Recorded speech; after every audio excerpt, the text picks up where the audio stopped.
విదేశాల్లో చదవాలనుకుంటున్నారా? అయితే విదేశ్ కన్సల్ట్ ని సంప్రదించండి.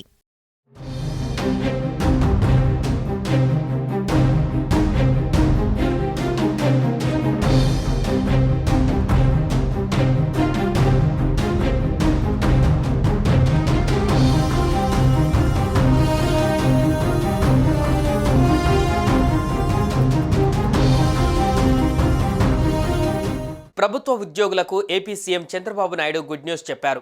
ఎప్పటి నుంచో పెండింగ్లో ఉన్న ఉద్యోగుల బకాయిలు చెల్లించేందుకు నిర్ణయం తీసుకున్నారు. 6,200 కోట్లు చెల్లించాలని సీఎం ఆదేశించారు.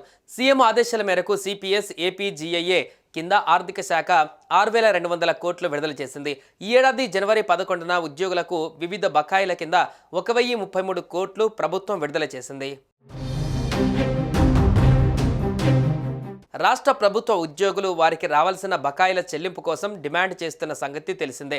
పెద్ద మొత్తంలో బకాయిలు పెండింగ్లో ఉన్నాయని, వాటి చెల్లింపు ప్రభుత్వం దృష్టి సారించాలని కోరుతున్నారు. ఈ క్రమంలోనే తాజాగా సీఎం చంద్రబాబు నాయుడు ప్రభుత్వ ఉద్యోగులకు భారీ ఉపశమనం కలిగించే నిర్ణయం తీసుకున్నారు. ప్రభుత్వానికి ఆర్థికపరమైన ఇబ్బందులు ఉన్నా ఉద్యోగులకు అండగా కూటమి ప్రభుత్వం నిలుస్తుందని సీఎం చంద్రబాబు అన్నారు. ఈ ఏడాది జనవరి 11న ఉద్యోగుల వివిధ బకాయిల కింద 1,033 కోట్లు విడుదల చేయడం జరిగిందని, తాజాగా ఉద్యోగుల బకాయిలు చెల్లించేందుకు నిర్ణయం తీసుకోవడం జరిగిందని చెప్పారు. ఆర్థిక ఇబ్బందులు ఉన్న ఉద్యోగులకు కూటమి ప్రభుత్వం అండగా ఉంటుందని సీఎం చంద్రబాబు స్పష్టం చేశారు.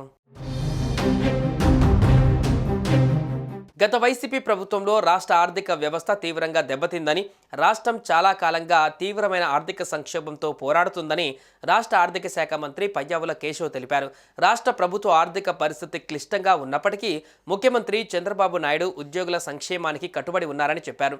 ఈ ఏడాది ప్రారంభంలో ఉద్యోగులకు వివిధ పెండింగ్ బకాయిల కింద కూటమి ప్రభుత్వం 1,033 కోట్లు చెల్లించిందని, ఇప్పుడు 6,200 కోట్లు ఇస్తున్నామని తెలిపారు. గత వైసీపీ ప్రభుత్వ హయాంలో ఉద్యోగులకు సకాలంలో జీతాలు కూడా అందలేని పరిస్థితి నెలకొందని విమర్శించారు. కూటమి ప్రభుత్వం అధికారంలోకి వచ్చిన తర్వాత ప్రతి నెల మొదటి రోజే జీతాలు చెల్లిస్తుందని తెలిపారు. అలాగే పెండింగ్లో ఉన్న బకాయిలను కూడా చెల్లిస్తుందని, ఇది ఉద్యోగుల సంక్షేమం పట్ల తమ నిబద్ధతకు నిదర్శనమని పేర్కొన్నారు.